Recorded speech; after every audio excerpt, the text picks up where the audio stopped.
हातकणंगले तालुक्यातील चोकाक येथे स्मशानभूमी शेजारील नवीन पुलाखाली एका तरुणावर अज्ञात व्यक्तीने हल्ला केल्याची धक्कादायक घटना घडली आहे. गंभीर जखमी अवस्थेत सापडलेल्या या तरुणाचा उपचारासाठी नेत असताना मृत्यू झाला.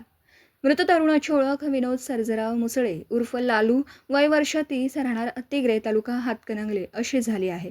विनोद मुसळे काही कारणास्तव चोकाक येथे गेला होता.